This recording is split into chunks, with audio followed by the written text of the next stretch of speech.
How many civilians in Rafah, of the 1.5 million people there, is Israel prepared to view as collateral damage to eliminate the remaining Hamas terrorists? Just in the first day of the operation, we've taken 100,000 citizens, civilians from Rafah out of Rafah. Well, that leaves 1.4 million.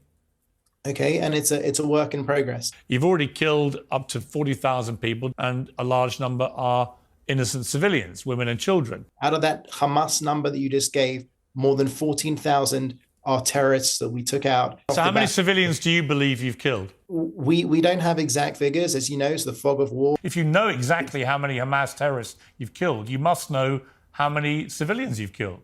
Otherwise, you're prioritizing the lives of terrorists over innocent people. I said around 14,000, whereas Hamas will come out with precise numbers. You can use the ballpark as far as the Hamas figures, which I reject as being false. Well, if they're false, why would you give me those? I gave you the numbers that I had. No, you've told me you know how many Hamas terrorists you've killed, but you don't seem to have any idea how many civilians you've killed. I'm just bemused. Why wouldn't you keep count of both?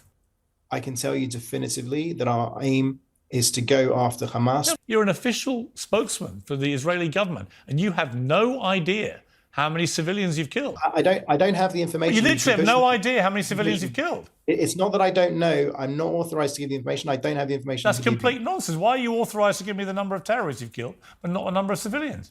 I just find it astonishing that the moment I asked you how many Hamas you killed, you could tell me immediately. And the moment I ask you about civilians, you haven't got a clue, literally. That you're not even prepared to issue a ballpark number. And I think people will find that staggering, particularly given that you are insistent that you're doing everything you can to avoid killing civilians. You come on here as the official Israeli government spokesman, and you don't want to be asked how many you've killed because you don't know. Do you understand how ridiculous that sounds? We're in the fog of war. We're fighting for our very existence. No, you're not foggy when it comes to killing terrorists. You're only foggy, it seems to me, when it comes to killing civilians.